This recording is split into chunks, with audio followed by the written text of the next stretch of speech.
You handsome devils ready? I'm looking good. You're always looking good. Hell yeah. Good evening, America.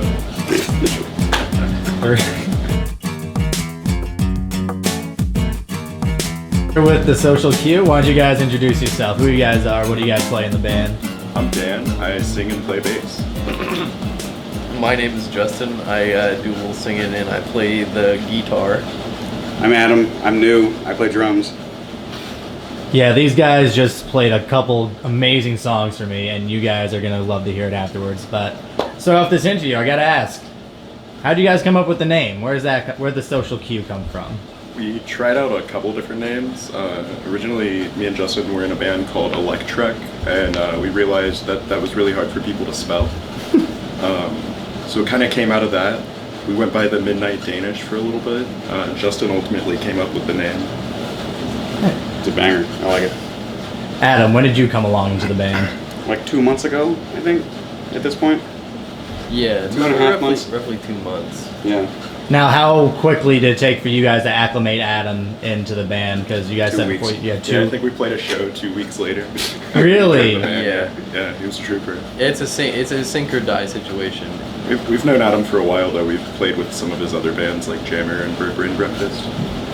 Now, how would you describe your guys' genre and sound? Because I just noticed from listening to you guys' songs, you guys hit like blues, rock, a little bit of everything in just a couple different songs. So how do you guys describe yourselves? I think that's kind of the thing, like Doom funk.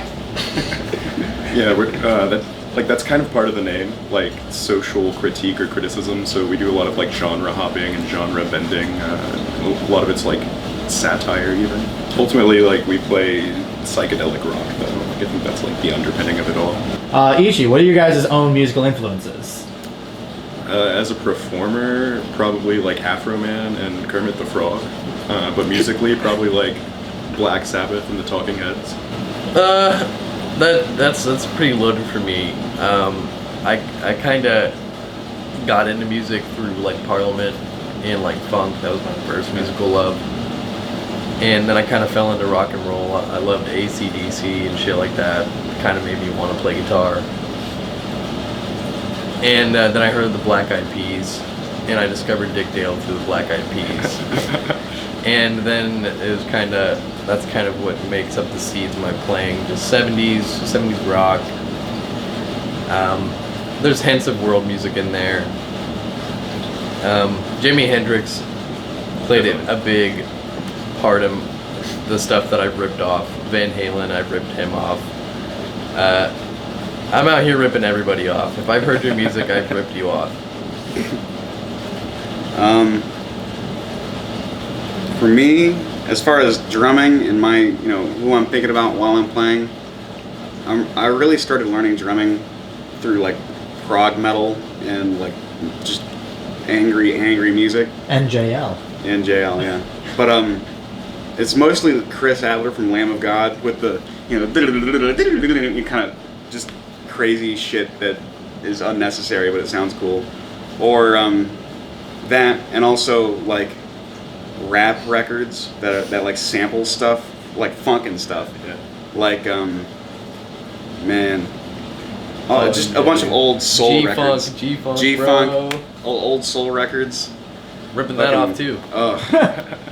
You're not ripping it off. You guys are being inspired. You're making it your own. No, it's ripping it off. I think at the heart of it, though, like we definitely do like that 3-piece power trio thing, like Jimi Hendrix or even like Primus, in a way. How would you guys describe your songwriting process? So typically it kind of starts off with like a riff. I usually work with the drummers in the past to come up with a lot of the licks that we serve in the cue, and Dan will like come over and he'll compose around it. I will write lyrics around it.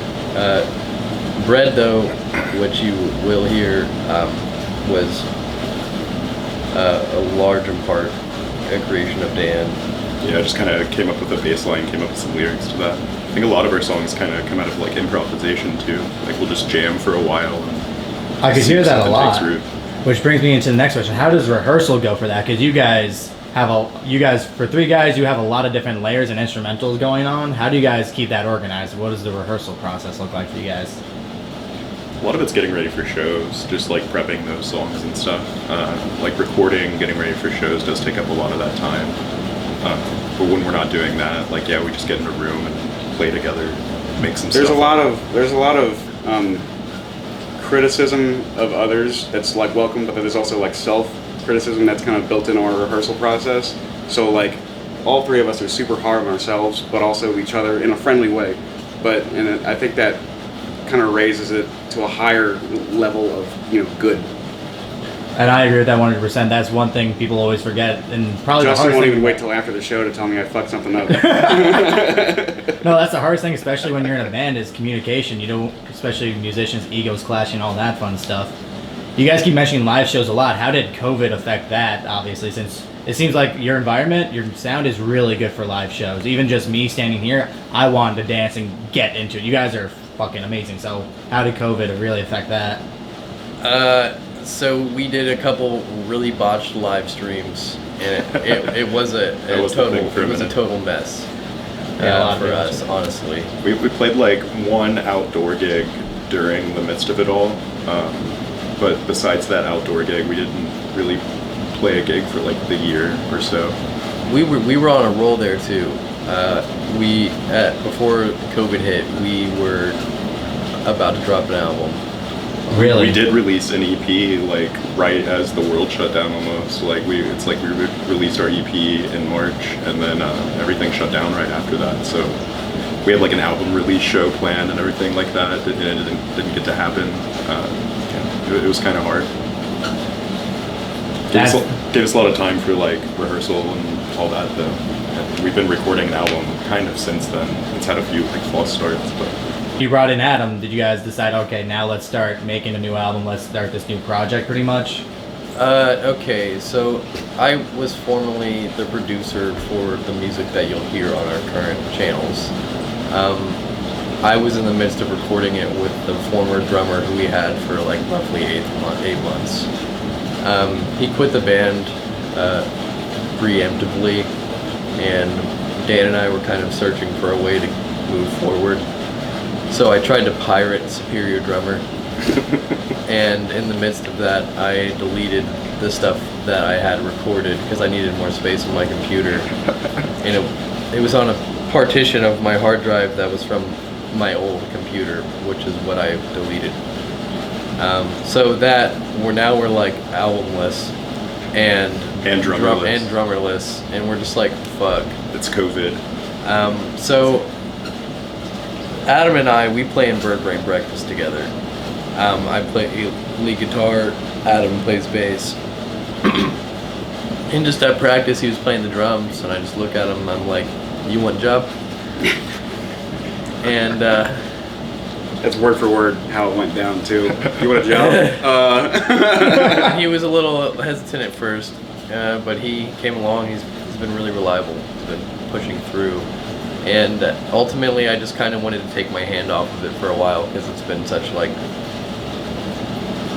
a task for me to get out with all the tribulations I've been through. And so I put the album in the hands of Adam. He has about 6 years of engineering experience on me. Yeah, he's done some other great recording. I think we're gonna have the best quality product when we roll out the album in Q4. And that's amazing because quality is one of the hardest things for any musician to come across. It takes time, takes practice, and unfortunately it takes money too. Yeah. But you were speaking about how you accidentally deleted the music. I've been there before too. You have a couple songs you want to put out and then you delete it. How does that feel in the moment it happens, and how did you bounce back from that? It happened to me one time, so I've just stopped deleting things entirely. So a lot of it's like losing a loved one. So you go through like denial, and then it's bargaining. I probably did go through some grief in that week when he texted me like, I'm so sorry, bro. It's gone. And I paid $90 for disc drill to attempt to get it back, and then a lot of it didn't come back, and it came back broken. Yeah. It was just impossible. We have started recording, well, the same stuff, but the new stuff with Adam here. We've got some drums and bass pretty much done for the entire album. We're working on guitars now. How do you guys prepare for your recording sessions or practice sections? Do you guys write it down, or you guys just kind of have a general idea? I usually just have a general, format that I go through. I'm like, all right, what do we need to get done? What's the goal? Are we preparing for a show, or are we going to record? If we're trying to record, I'll go through and nitpick, little stuff. But if we're getting ready for a show, I just want it to be together and, sound like we know what we're doing. Yeah, because when you're performing live, like you guys mentioned the improvisation, you guys are probably a little bit more fluid. I can see you guys making eye contact all the time. You probably extend songs when you're playing live too, but most of the eye contact coming from me is to Dan, because I'm like holding on for dear life, hearing Justin doing all that, and I'm like, all right, 1, 3, 1. Yeah, you guys can tell these guys are exhausted. These musicians are athletes. Don't let their appearances fool you. Well, when it's done right, if you're following Dan, I'm just dancing with y'all. Yeah. Yeah, during like the jam parts of the songs, I'll do a little bit of like turning around and gazing at Adam and getting some inspiration from that. Something I don't think a lot of people are doing, like the whole trio thing, especially just simple guitar, drums, bass, like that's not a thing anymore. But you guys not only do it well, you guys sound like you have more than 3 musicians playing. I think it comes from like the whammy pedals and like all the octavers and stuff. It really like beefs up the sound. How do you guys figure out when you're creating and arranging, like which those pedals you like to use, or does it really all just feel? So I kind of... It seems like a shitpost. Being, on the front lines, it feels like a shitpost whenever they add stuff, and I'm like, really? More? but... Well, so actually a lot of that's utilities. So I run a pretty simple setup. It's just a reverb pedal, a delay, a reverb pedal I leave on the entire time, by the way. A delay pedal, a boost if I need it, and overdrive. I have 2 whammy pedals, so I don't have to like bend down to change settings, and a wah pedal. That's it. There's sometimes when you were playing, I was like, is that a saxophone in there? I'm just like, nope, that's still the guitar. Yeah, I run a pretty similar setup, just like overdrive, phaser, wah pedal. I got some stuff for like tone, like a preamp and stuff like that too. And of course I have the bass whammy to do whammy stuff along with the guy. I have a drum set.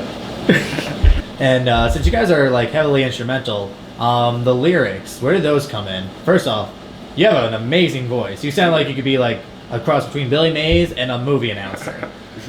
The lyrics, I mentioned like social commentary and stuff before. I don't know, like this current record, a lot of it's just like introspection, kind of.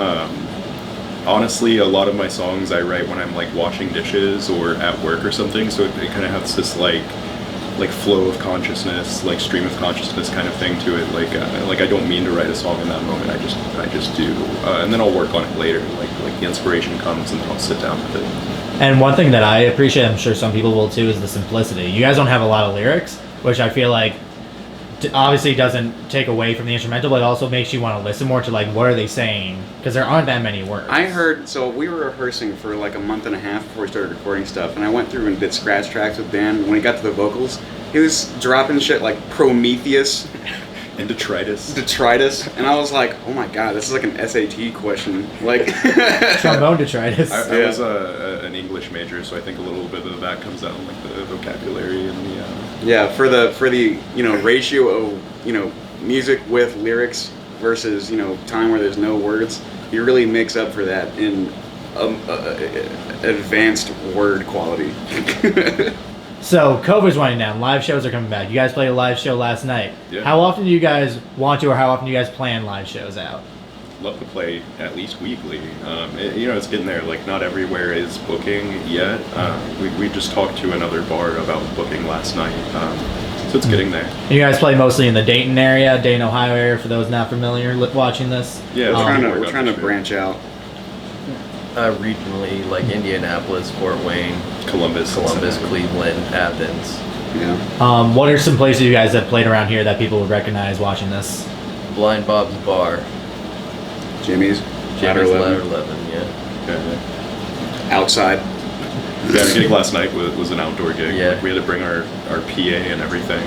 Yeah. You can see us out on 5th. Yeah, these guys are troopers. I came in today and they had to set up after having a show last night, so I appreciate these guys for doing that. Do you guys have any shows coming up? Nothing on the books right now. I kind of just got back from like a month-long sabbatical in Florida. I'm going on vacation next week too, but Mostly we're gonna try to get a lot of the guitars recorded for the record. And when do you guys have a name for the record yet, or no? Center of the Q-Universe. Center of the Q-Universe. Yeah, so Q-Universe, not universe, you know, like I like social it. Q. Yeah. And when is that going to be coming out? When do you guys have an idea?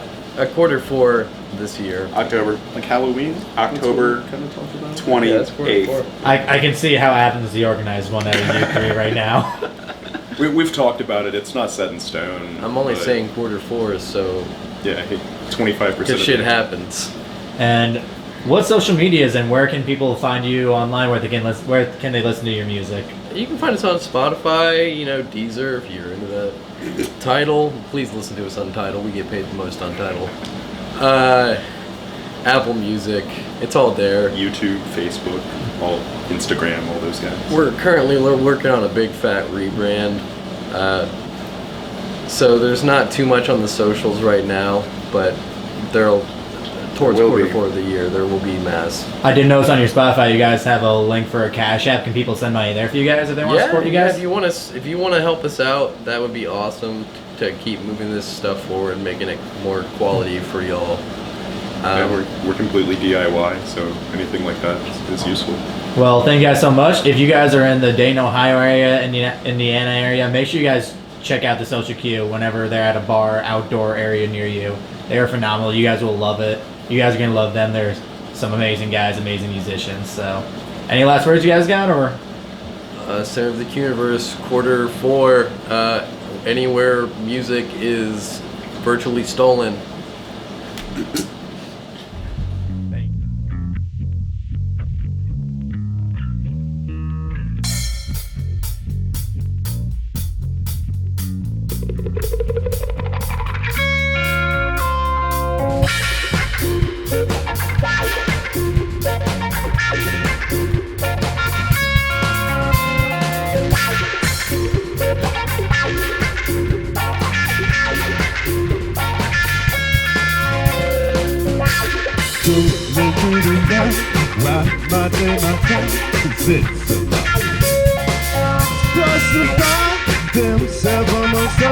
This man's what you said, it's not a test. This really comes, this is our time, and we will be bold till the day. Go down or we die, yeah, we'll probably die, yeah, we'll probably die. Look around, everybody. Probably die, gonna die, probably die, probably die,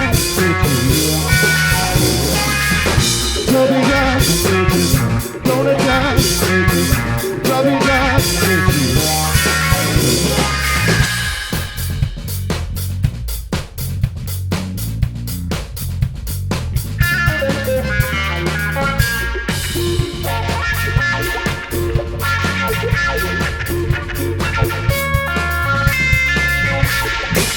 live one more time, my time, sits a lot too.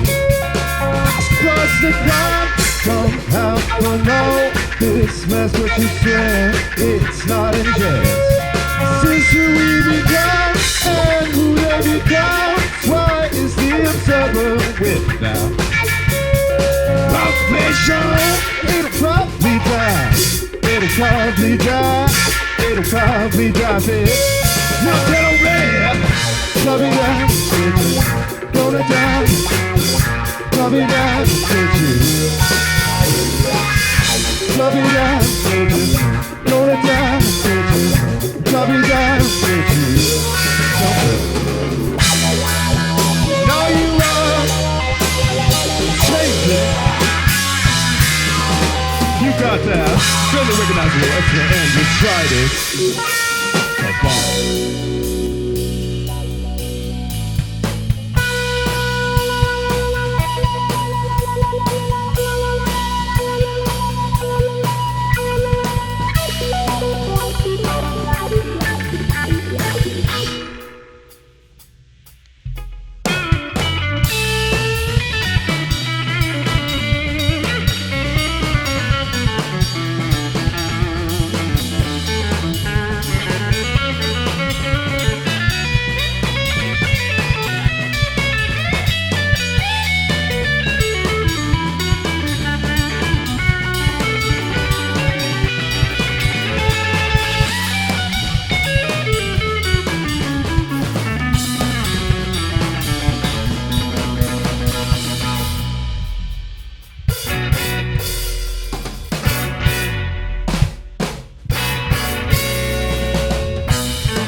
Nah. So if you don't mind, I'd like to phone you till I get up on you.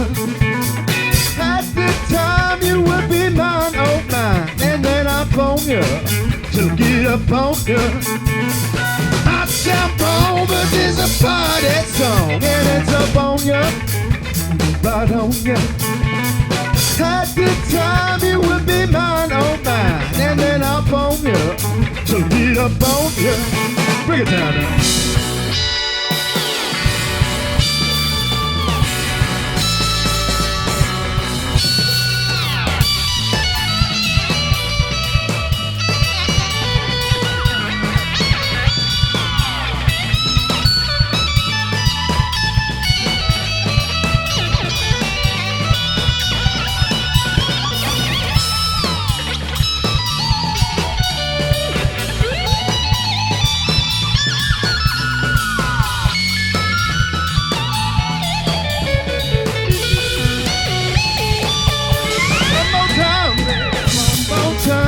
It's been on my mind, and I'd like to phone you till I get up on you. At the time you would be mine, oh mine, and then I phone you till I get up on you. Not sound wrong, but there's a party song, and it's up on you, right on you. At the time you would be mine, oh mine, and then I phone you till I get up on you.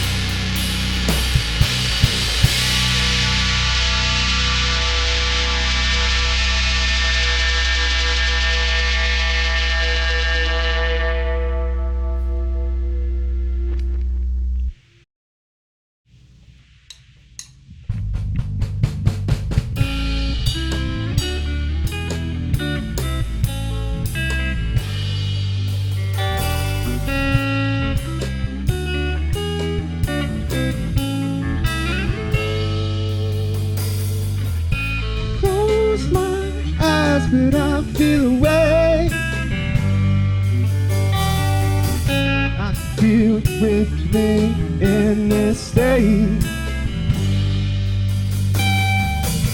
Father, take the ride. The inner recess of the mind.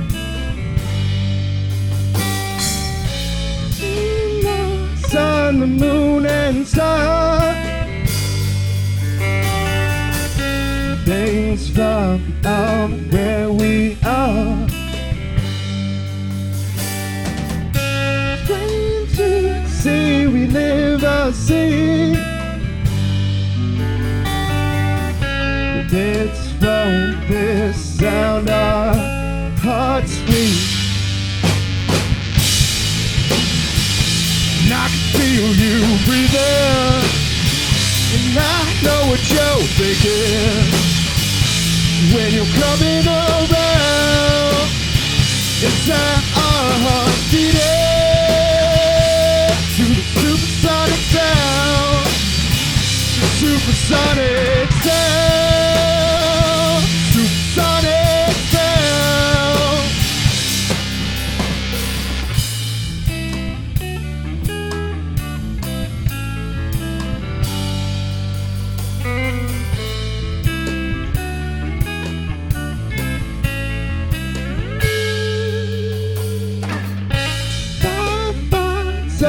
Come back round, and I'm gonna have to come back down. Put my ear close to the ground, just to hear the sound. What's outside these four walls? Thunder now, hear it come. Followed by flash of light. Behold the sound all is mine. I can feel you breathing, and I know what you're thinking. When you're coming around, that heart beating to the supersonic sound, the supersonic sound, supersonic sound.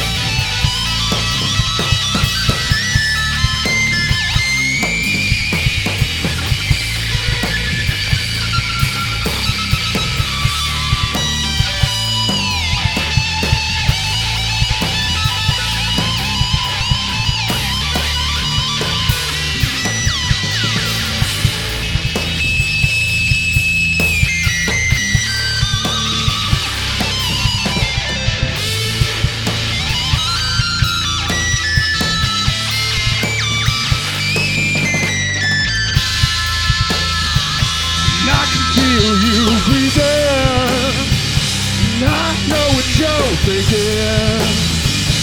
When you're coming around, that heart